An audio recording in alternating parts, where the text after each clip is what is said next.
জয় বাবা লোকনাথের জয়। তো নমস্কার, আমরা বাবা লোকনাথ মন্দির থেকে বলছি, ওল্ড কলোনি। তো কাল বাবার 135তম তিরোধান দিবস, আর আমরা এখানে মন্দিরে মোটামুটি 32 বছর ধরে পূজা করছি।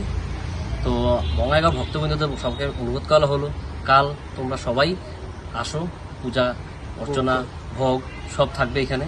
অ্যান্ড অঞ্জলির ব্যবস্থা, অঞ্জলি থাকবে 12টার থেকে স্টার্ট হবে। আর কেউ যদি বাটা দিতে চাও, বাটা মোটামুটি 10টার থেকে স্টার্ট হয়ে যাবে। আর আমাদের প্রসাদ বিতরণ হবে মোটামুটি দুপুর 2টো থেকে 8টা পর্যন্ত হবে। আর তারপর ভোগের ব্যবস্থা করা আছে।